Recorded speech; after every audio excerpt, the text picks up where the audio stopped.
fair.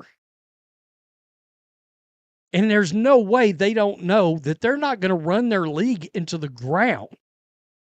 Are they just counting on Caitlin Clark being able to save it? If you lose one game, it's going to be a PR disaster.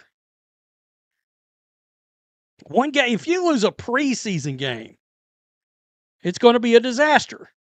Now you see, Recent developments suggest genuine possibility of work stoppage materializing within women's professional basketball. Fresh statements from Breanna Stewart and Sophie Cunningham indicate escalating tensions, though questions persist regarding whether athletes genuinely comprehend the optics surrounding their negotiating posture. Cunningham particularly appears intelligent enough to recognize certain rhetoric contradicts underlying realities, specifically claims that ownership proposals constitute unfair treatment, or failure to acknowledge potential organizational damage from confrontational approaches. Strategic calculations seemingly revolve around Caitlin Clark's drawing power, providing insurance against catastrophic outcomes. However, canceling even preseason contests would trigger severe publicity consequences. Any missed regular season game would constitute unprecedented disaster. Cunningham's recent comments characterize negotiations as stagnant. we got two sets of videos here. Let me play Sophie. We had a big old meeting this week. And? Negotiations are in process. To get things moving? In hopes of getting it moving, because it has not been moving at all. Both sides are kind of getting, frustrated, but I know us players are holding our ground, so it should be interesting. At the end of the day, depending on where these negotiations go, if you give these players what they want, you're going to get all the best players. Therefore, you're going to win. Therefore, your ticket sales are going to be up. Everything's going to be up. But that's... Major meetings occurred this week attempting to generate momentum where none currently exists. Both parties express mounting frustration, though players emphasize maintaining firm positions. The core argument presented suggests adequate compensation guarantees roster quality, which drives attendance and revenue generation. Negotiations ostensibly seek middle ground between competing demands. She characterized the situation as embarrassing, suggesting the sport has become ridicule subject. However, counterarguments note this predicament stems from unprecedented growth rather than dysfunction.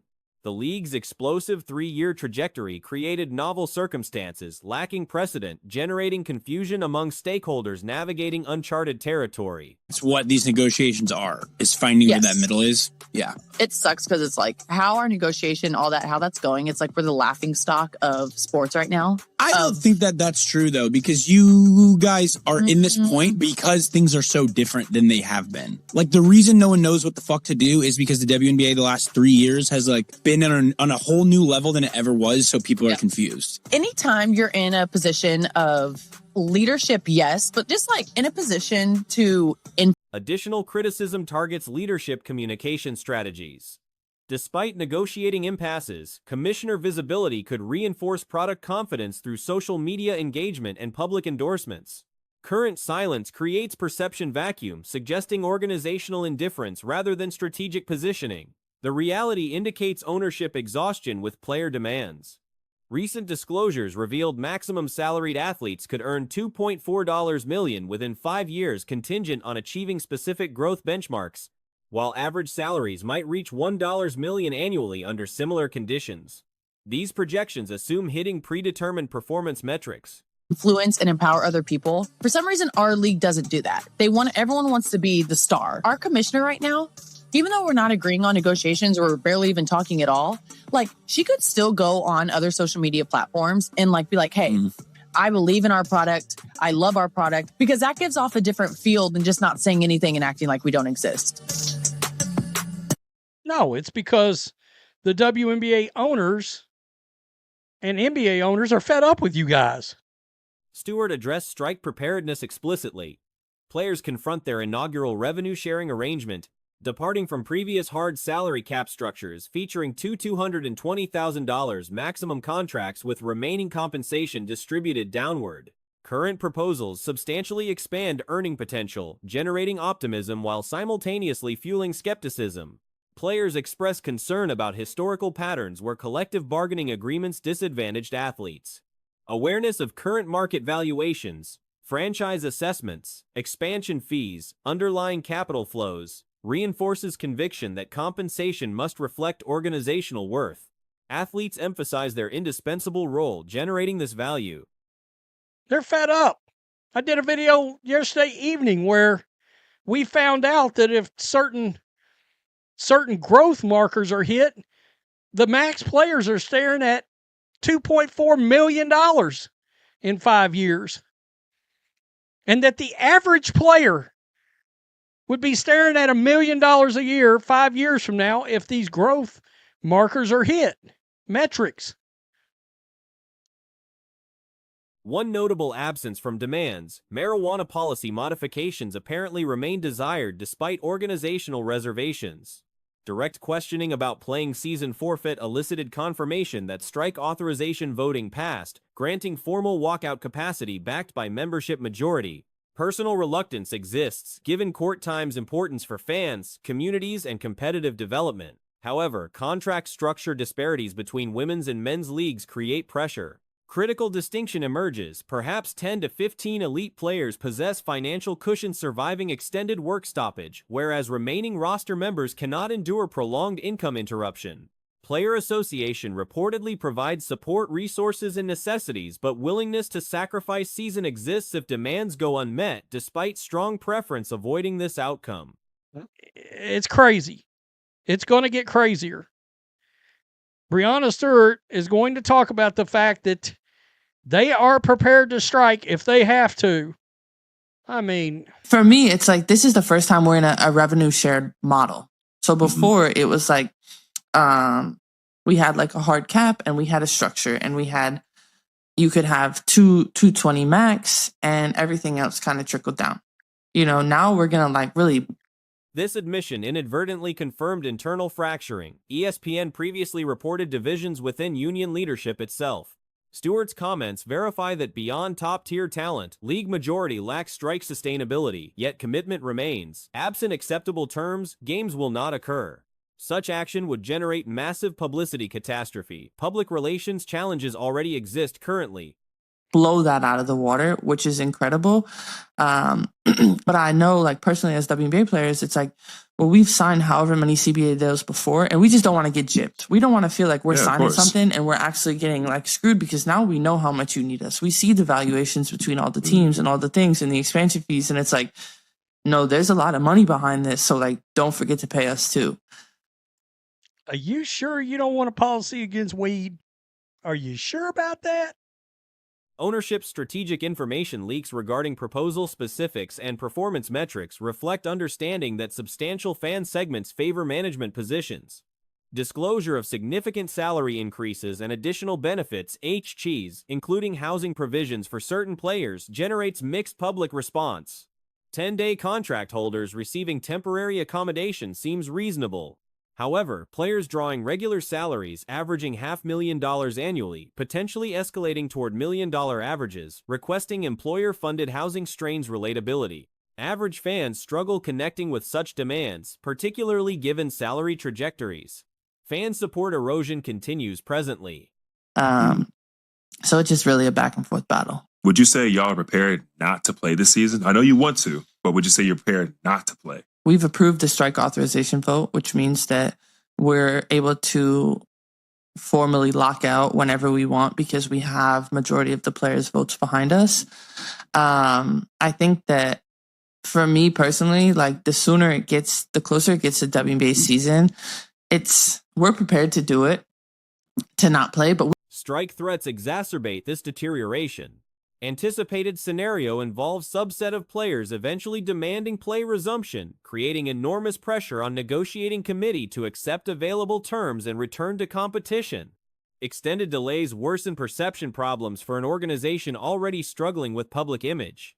The league's identity centers on two elements: Caitlin Clark as dominant star and primary revenue engine, and NBA financial subsidy maintaining operational viability despite perpetual unprofitability. These twin realities define public consciousness. Consequently, when fans observe near tenfold salary increases, strike rhetoric generates confusion and frustration. Each statement about preparedness for whatever necessary actions further damages player positioning. Repeated messaging about potential work stoppage alienates audiences incrementally. Longtime devoted followers represent minority segment. Newer audiences drawn by recent growth outnumber legacy supporters approximately 3-1. These emerging fans are generalized sports consumers whose attention shifts easily toward alternative entertainment. Alienating this demographic risks revenue collapse since their engagement remains conditional rather than tribal. Player statements fail recognizing this dynamic. Each confrontational comment degrades public sympathy rather than building solidarity. The disconnect between athlete perspective and consumer sentiment widens with every negotiating update, suggesting intransigence over compromise. Ownership leak proposal details strategically, recognizing broader fan base sympathizes with management given context of substantial compensation improvements already offered.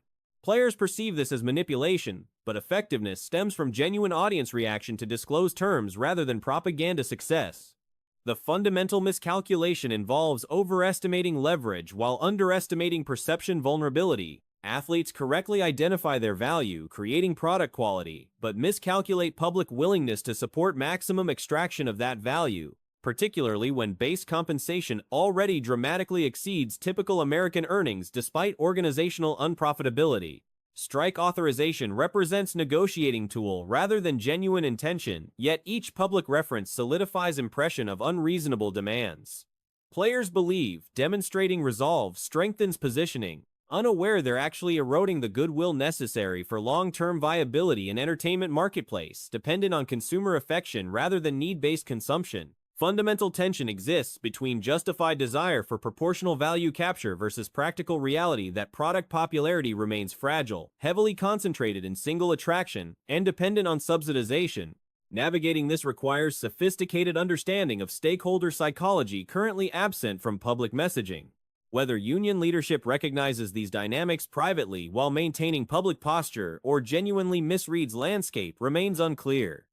Younger athletes consistently emphasize their eagerness to secure whatever terms prove achievable and promptly resume competing. Conversely, veterans such as Sidney Colson display minimal pressure to expedite negotiations, not necessarily opposing a return to action but certainly lacking the desperate timeline younger players exhibit. Natasha Cloud similarly communicates through her statements and social media presence that rushing back holds little appeal. The fundamental difference centers on what each group risks through prolonged negotiation stalemates. Younger players possess significantly greater stakes in swift resolution. They've already achieved millionaire status but stand positioned to accumulate substantially greater wealth throughout their careers, making lost seasons particularly costly. This economic reality drives their distinct approach to labor discussions compared to veterans who've already secured their financial futures. Clark's Instagram activity stands in stark contrast to certain other players' social media strategies during negotiations. Several unrivaled participants remove WNBA references from their biographical information entirely. Numerous athletes deliberately avoid any public statements suggesting desire to compete, carefully ensuring their communications never include phrases like "we want to play" or similar sentiment that might undermine collective bargaining leverage. Some refuse outright to acknowledge any enthusiasm about returning to action. Clark's approach differs dramatically. Her post featured autograph signing sessions with fans and included messaging about anticipating a return to competition, specifically referencing getting back to basketball activities. The Fever Stars' communication style signals clear preference for league operations to continue and games to proceed as scheduled. This transparency allows observers to distinguish between players genuinely committed to seeing competition resume versus those comfortable with extended standoffs. Several prominent athletes clearly favor immediate return to play. Aaliyah Boston's statements reflect this urgency. Breanna Stewart similarly communicates strong desire for competition to resume. Clark obviously falls into this category. A'ja Wilson's position remains somewhat ambiguous.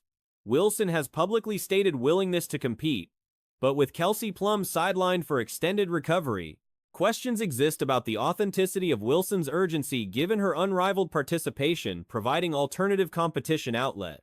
The dynamics create fascinating speculation about potential rifts should labor disputes intensify. Many assume Clark would automatically align with union positions given her membership, but the situation proves more nuanced. Should the Players Association call for strikes, the response could fragment significantly.